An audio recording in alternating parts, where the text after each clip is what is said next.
welcome to all our viewers in Nigeria and around the world to Global TV Midday News live in the nation's capital, Abuja. I am Fauziya Lukman.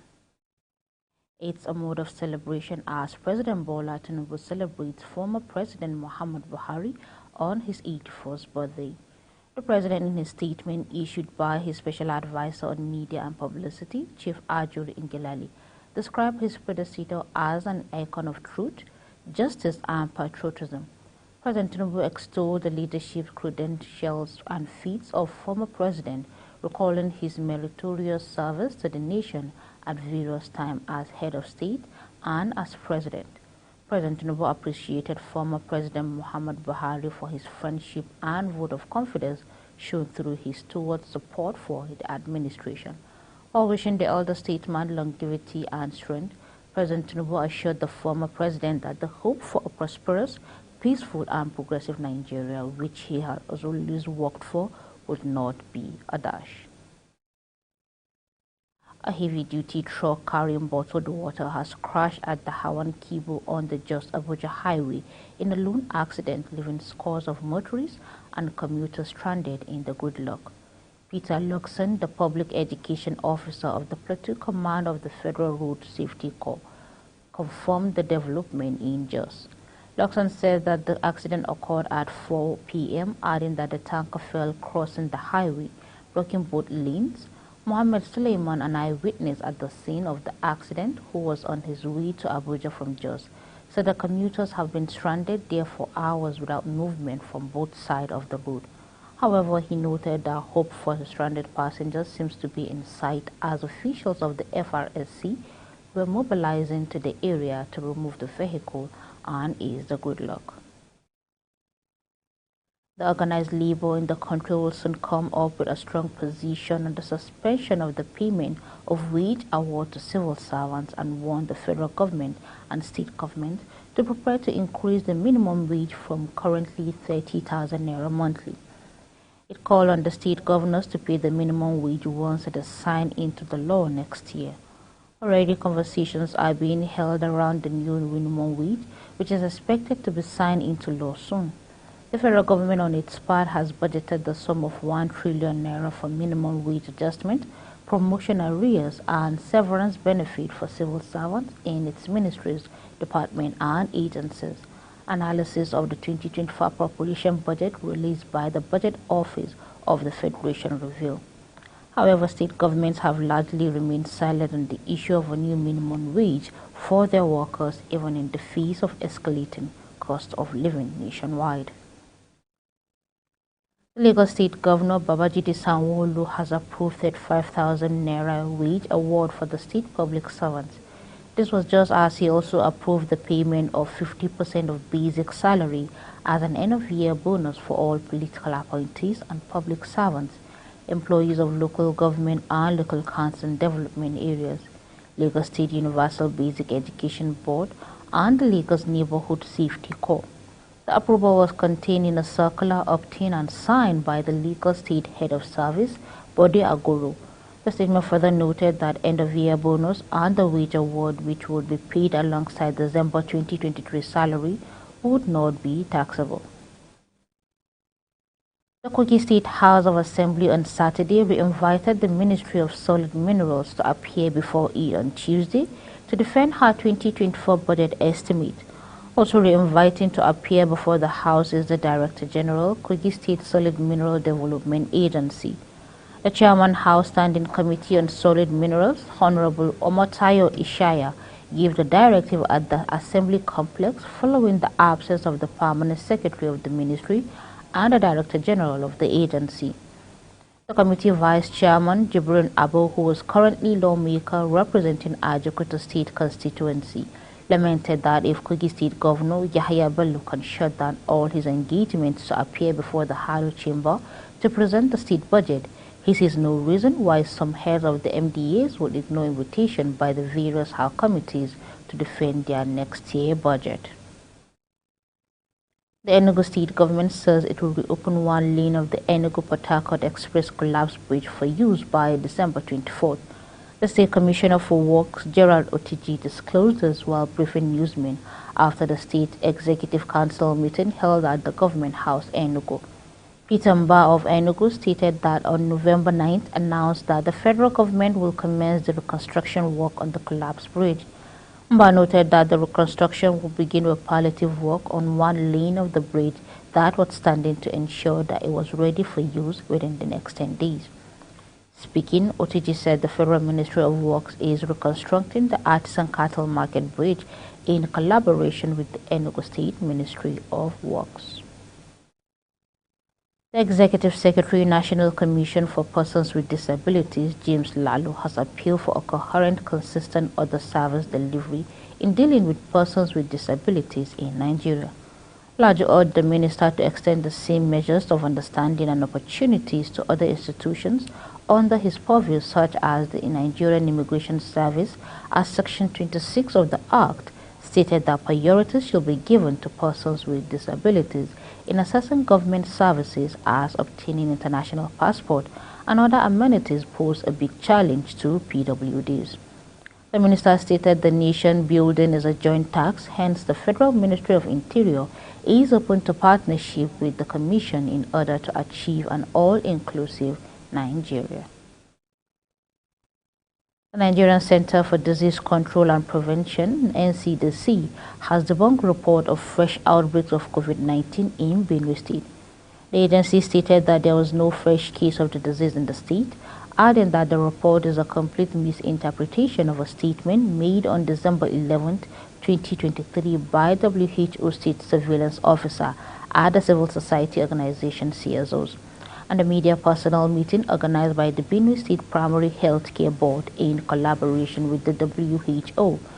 The surveillance officer, while giving her presentation on the epidemiology of COVID-19 in Benue, stated that Benue State has recorded a total of 25 cases in the year 2023, with the last case recorded as of mid-April.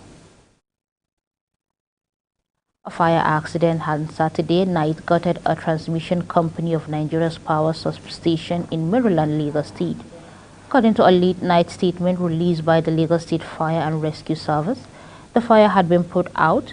The fire erupted at the transmission company of Nigerian Power Substation at Maryland Junction, Maryland, at about 20 hours and have been put out by the crew of Ipeju Fire Crew of the Lagos State Fire Service and Rescue Service. The Director, Lagos State Fire and Rescue Service, Margaret Adeseye, also stated that no casualties was recorded as an investigation into the cause of the fire and enumeration of valuables affected is ongoing. The Kano State Deputy Governor Aminu Gwarzo has vowed to thoroughly investigate the recent fire outbreak caused by some miscreant at the Gwale Local Government Secretariat. The incident resulted in the loss of millions of naira in property damage. Gwarzo, who doubles as the Commissioner for Local Government and Chieftaincy Affairs, pledged during a visit to the affected site on Saturday evening to assess the extent of the damage. He assured the public that the government will leave no stone unturned in determining the cause and bringing those responsible to justice. He urged the people of Gwale to remain calm and law-abiding during the investigation.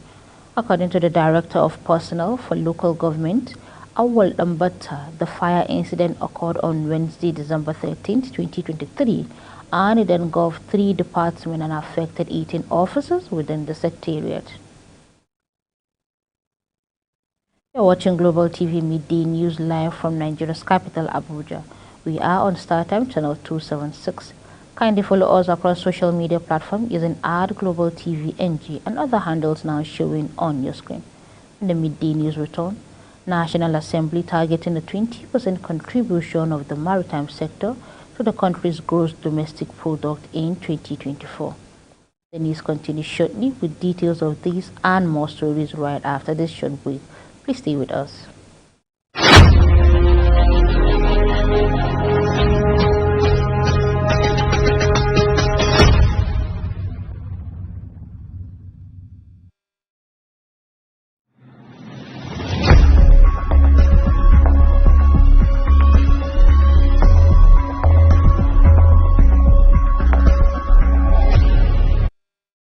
is Global Television, bringing you live update of the midday news. Thank you for staying with us. The chairman of Economic and Financial Crimes Commission (EFCC), Ola Olukayode, has called for legislation against unexplained wealth as a way of checking the criminal activities of treasury looters in the country. EFCC spokesman Dele Oyewole, in a statement at a two-day international law conference organized by Christopher University, Muri, Ogun State. The theme of the conference is Unexplained Wealth in the Global South, examining the assets recovery and return trajectory. Olukayode said several countries, including the United Kingdom, Australia, Mauritius, Kenya, Zimbabwe, and Trinidad and Tobago, had embraced the Unexplained Wealth Orders (UWOs) since it came into force in 2018. EFCC boss, who was represented at the conference by the Abuja Zonal Command Assistant Commander of the EFCC, ACE1 Adebayo Adeniyi, emphasized that treasury looters would have little cover if the issue of unexplained wealth was tackled more seriously across the world. The First Lady Oluremi Tinubu has urged wife of state governors to complete President Tinubu's renewed hope agenda for good governance to spread across the board. She gave the admonition while receiving the wives of governors across the nation and the FCT representative in the presidential villa. She stated that it was imperative for state leaders, especially those in opposition parties, to work with the presidential agenda in tackling issues affecting the citizens. The First Lady lauded the wives of governors for their personal project in an initiative in their various states and assist the vulnerability in the society. Moving on to business, the National Assembly said it is targeting a 20% contribution of the maritime sector to the country's gross domestic product in 2024. The chairman of the House Committee on Shipping Service, Abdul Samad Dasuki, stated this in Lagos at a special performance retreat organized by the Nigerian Shippers Council. The retreat was themed Strengthening Economic Regulation of the Maritime and Blue Economy. Speaking at the event, Dasuki said that the factor, which was expected to deliver nothing less than 20%, was currently contributing less than 1%.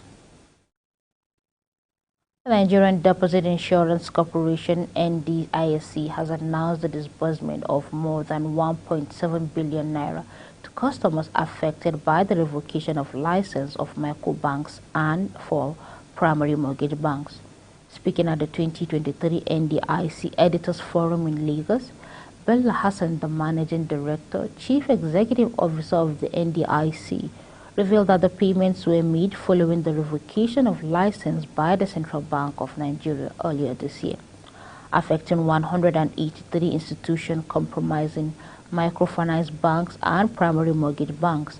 He highlighted that insured deposit represent the initial claim paid by depositors by the NDIC in the event of bank license revocation, with set limits of 200,000 and 500,000 per deposit per bank for the MFB and the PMB subsectors, respectively.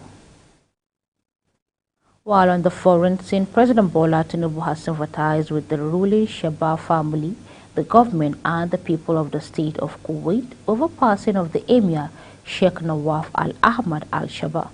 Applauding the achievement of the late Emir in such a short time, President Tinubu, in a statement by his spokesperson Ajuri Ngilali, described the monarch as a man of great compassion, peace and mercy who granted amnesty to political prisoners and dissidents, fashioning a progressive and stable state. The president condoned with the ruling house of Sheba and all of those who mourn these painful loss, while praying to Almighty Allah to show the Emir mercy and grant him a place in Al-Jannatul Firdaus. A Vatican court has sentenced Italian Cardinal Angelo Basio, a former advisor to Pope Francis, to 5.5 years in jail for financial crimes. Basio, 75, was the most senior Vatican official ever to face such challenges and was seen as a papal contender himself. The trial centered on the London property deal that ended in huge losses for the Catholic Church. He was on trial with 9 other defendants. All were convicted on some accounts and found not guilty on others. The trial, which exposed infighting and intrigue in the highest Vatican ranks, had been ongoing for 2.5 years. He strongly denied charges including embezzlement and abuse of office. Cardinal Bassio's lawyer said his client was innocent and would lodge an appeal. The Israeli army said it is investigating the killing of 3 hostages, which is said had been mistakenly identified as a threat by soldiers, an accident that sparked protests in Tel Aviv. The military said Yotam Hamid, Alon Shamris, and Samir Al-Talaq, all in their 20s, were shot during the operations in Gaza City. They were among about 250 people taken hostages during the Hamas October 7 attack in Israel, which killed around 1,140 people, mostly civilians, according to Israel figure. The military said later it had started reviewing the incident and the immediate lessons from the event have been learned and passed on to all troops on the ground. Prime Minister Benjamin Netanyahu described their deaths as an unbearable tragedy. Some boxing stakeholders have expressed deep concerns over the recent deployments involving the World Anti-Doping Agency, as well as a decision of non-compliance against the Nigerian National Anti-Doping Organization could have significant repercussions for Nigerian boxing. WADA in a recent statement revealed that they would be taking Nigeria to court of arbitration for sport over non-compliance. WADA's contentment revolves around Nigeria's failure to address critical requirements following an audit conducted in the late 2022. Despite Nigerian disputing WADA's allegations, the impending decision by the CAS looms over the nation's prospect in the Olympics. That's it on the midday news, and it came to you live from Nigeria's capital, Abuja. We are on StarTimes 276. Kindly follow us across social media platforms using @GlobalTV and other handles now showing on your. I am Fauzi.